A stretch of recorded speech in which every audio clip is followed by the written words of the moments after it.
Take our lead, let's help you make your mark.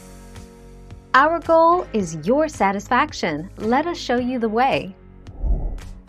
If you have baking soda, but you don't have baking powder, you'll need to use baking soda plus an acid, such as cream of tartar.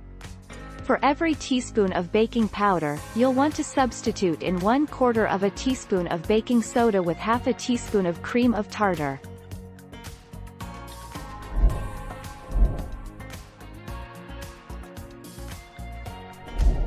Let's help you make your mark.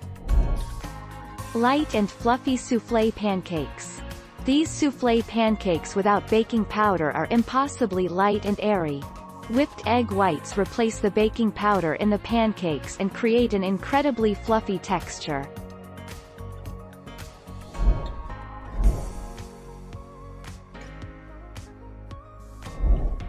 Take our lead.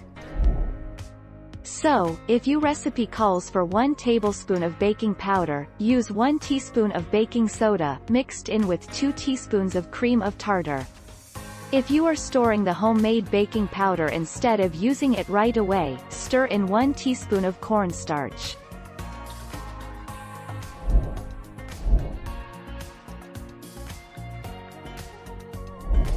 Make your mark, take our lead. If you are going to make the dumplings that do not require baking powder, prepare your dumplings now. Bring together oil, salt, flour, and just enough cold water to mix into a cohesive ball.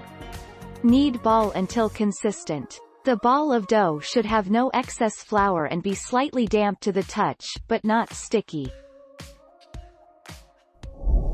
Thank you for watching. Please subscribe and hit the bell notification.